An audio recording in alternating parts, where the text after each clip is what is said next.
sentiment qui nous anime, il est double, hein. C'est d'abord un sentiment de reconnaissance à l'égard des autorités de ce pays, le président de la République en tête, le ministre de l'Énergie, qui nous ont accompagnés. Je rappelle que Senelec est une entreprise publique, donc forcément c'est un sentiment de reconnaissance. Et donc nous remercions le président de la République, le ministre de l'Énergie, le ministre de l'Économie et des Finances, parce que sans l'intervention de ces autorités, nous n'aurions pas pu aller sur le marché. Le second sentiment, c'est un sentiment de légitime fierté. Après la reconnaissance, c'est la fierté. Fierté d'avoir pu conclure cette opération à bout et d'avoir réussi une surcotation sur le marché, qui fait que sur les 30 milliards qui étaient recherchés à l'origine, nous nous retrouvons avec un portefeuille de 38 milliards 250 millions à peu près. Et donc, comme je disais tout à l'heure, ce n'est pas un emprunt que nous célébrons, c'est les significations de cet emprunt qui nous intéressent. Ces significations, pour nous, c'est que les fondamentaux de notre pays sont solides. Parce que si la Senelec, entreprise publique, peut aller sur le marché financier sous-régional et lever sur un mois 38 milliards, avec parfois l'apport de souscripteurs de la zone hors UEMOA, c'est le signe que le Sénégal est un pays stable, est un pays attractif. Et les bonnes nouvelles parfois s'enchaînant, comme malheureusement parfois les mauvaises. Il y a 4 jours, la commission de régulation du secteur de l'électricité a dépouillé l'appel d'offres sur le scaling solaire pour la construction de nouvelles centrales solaires dans le cadre de l'opération Banque mondiale Scaling Solar. À travers Scaling Solar, nous avons obtenu, au terme de la sélection, les plus bas pour l'énergie solaire jamais pratiquée en Afrique, 26 francs le kilowattheure, pour deux groupes qui nous permettront de construire 60 MW à Touba et à Kahone, 60 MW solaires supplémentaires qui viendront s'ajouter à notre parc et conforter le mix énergétique qui est l'axe prioritaire de la politique énergétique de l'État du Sénégal.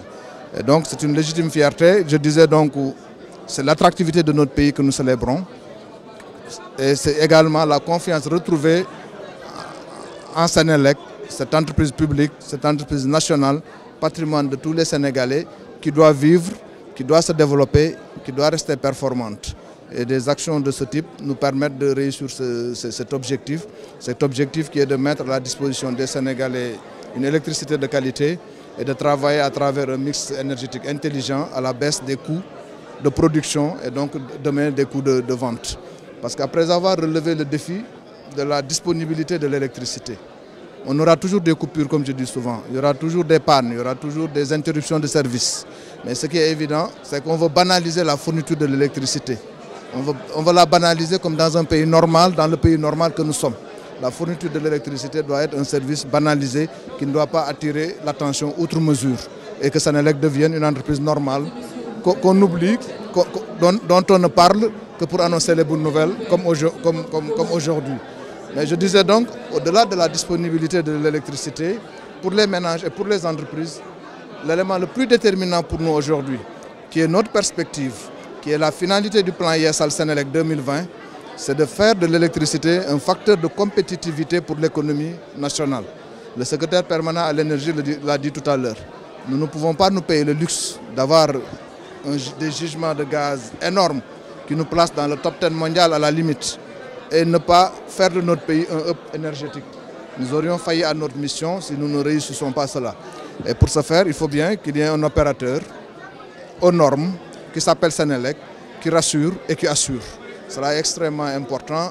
Et donc ce défi de faire de l'énergie, de faire de l'électricité un facteur de compétitivité pour l'économie du Sénégal, en baissant le coût pour les entreprises, pour que cela ne pèse plus comme une contrainte sur les entreprises, après avoir levé la contrainte sur les ménages, que les interruptions indisposées. Donc je crois que c'est un défi assez important, assez passionnant, que je pense que nous pouvons relever avec les équipes mobilisées de Senelec, avec les équipes mobilisées du ministère du Pétrole et des Énergies, avec les équipes mobilisées du gouvernement du Sénégal. Et surtout, noter avec beaucoup de fierté que des Sénégalais, personnes physiques, pour plus de 600 personnes, ont contribué, ont souscrit. Quand je parcours les souscriptions et que je vois qu'il y a des Sénégalais anonymes, donc clients de Senelec au quotidien, qui ont contribué pour 100 000 francs, pour 60 000 francs, Ça, c'est un signal qui me paraît extrêmement positif. Ça veut dire que les clients de Senelec font confiance à la Senelec. Et cette confiance, nous devons la mériter en leur assurant une meilleure qualité de service.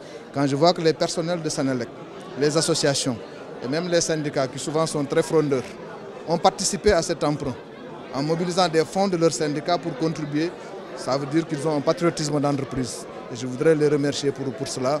Je voudrais remercier tous les souscripteurs, à la tête desquels bien sûr les banques et les assurances, parce qu'ils ont peut-être la liquidité la plus importante, mais m'attarder particulièrement sur les personnes physiques, les Sénégalais, personnes physiques qui ont consenti un effort important pour nous accompagner dans cette belle aventure de redressement de Senelec, de performance pour Senelec, qui reste leur entreprise, et nous faisons le serment de mériter cette confiance.